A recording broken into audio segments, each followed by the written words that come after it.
Okay, in this video, I'm going to show you guys how to get onto Sketchup and to model the tower. So the first thing you need to understand is that Sketchup for Schools is only available through Classroom. So you need to have Classroom open. You go to the Google Apps under Classroom, and you'll find it completely at the bottom. So click More, and you should find it down here. Open up Sketchup for Schools.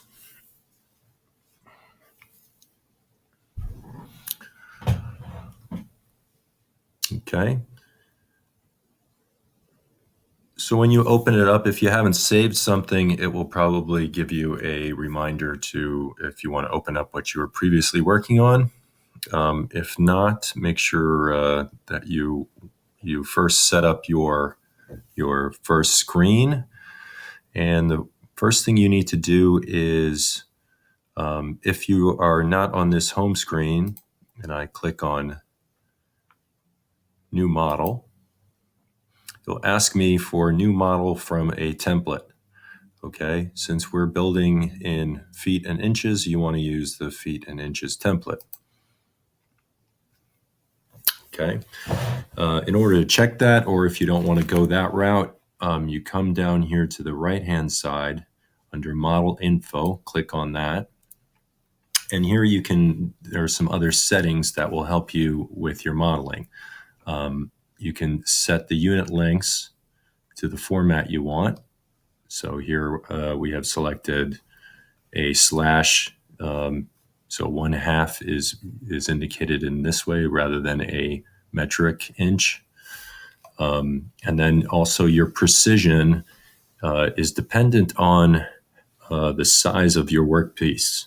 So we're building things that are to a 1/16 of an inch, so precision is a 1/16 of an inch would be a good idea. Okay.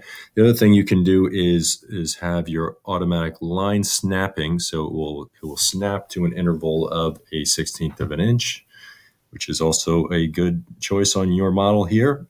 And the angle units you don't have to worry about, but if you want to understand what that is, you can again set the precision and the snapping of the angles in units. Okay, so it automatically saves whatever you have selected. I'll close this screen by clicking this right panel here. Okay, so we know our field of view is set up. Now we want to check out, first thing we want to do is eliminate this guy. I'll just click on him and press the delete button to get rid of them. Then I'm going to take a look at my views and set my view. So click on view, and I don't want to be building my tower in perspective, but instead in a orthographic or parallel projection view. So I'm clicking parallel projection. And the way that we normally build is we build from the ground up. So I want a top view to be selected.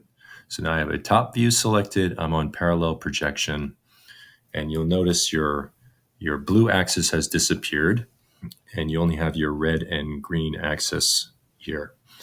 I want to work in the red and green positive area, so I'm going to click on the bottom right and click the pan tool, which is the little hand,